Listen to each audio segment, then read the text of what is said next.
The exodus began after Myanmar security forces responded to Rohingya militants' attacks on August 25 by launching a brutal crackdown that the United Nations has denounced as ethnic cleansing.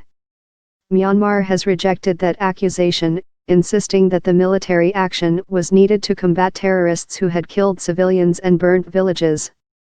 But it has left Bangladesh and international humanitarian organizations counting the cost as they race to provide life-saving food, water, and medical care for the displaced Rohingya. Simply finding enough empty ground to accommodate the refugees is a huge problem. Now that the numbers have gone up by more than 100,000 and people are still coming. So, the government has to allocate 1,000 acres, 400 hectares, of forest land. Once all the trees are felled, aid workers plan to put up 150,000 tarpaulin shelters in their place. Swamped by refugees, poor Bangladeshi villagers are faced with mounting hardships and worries, including the trafficking of illegal drugs, particularly methamphetamines, from Myanmar. The situation is very bad, said Qazi Abdur Rahman, a senior official in the Bangladesh border district of Cox's Bazar, where most of the Rohingya are settled. People in Cox's Bazar are concerned, we are also concerned, but there's nothing we can do but accommodate them.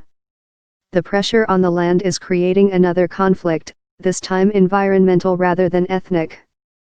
Over 1 million people in need. Their figure includes the 515,000 who have arrived since August, more than 300,000 Rohingya who were already in Bangladesh, having fled earlier suppression, a contingency for another 91,000 and 300,000 Bangladesh villagers in so-called host communities who also need help.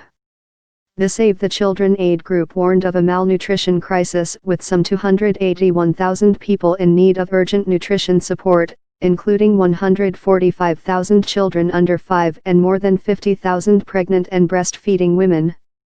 In over 20 years as a humanitarian worker, I've never seen a situation like this, where people are so desperate for basic assistance and conditions so dire, Uni Krishnan, director of Save the Children's Emergency Health Unit, said in a statement. UN agencies are wary of planning beyond 6 months for fear or creating a self-perpetuating crisis. Myanmar has promised to take back anyone verified as a refugee, but there's little hope for speedy repatriation.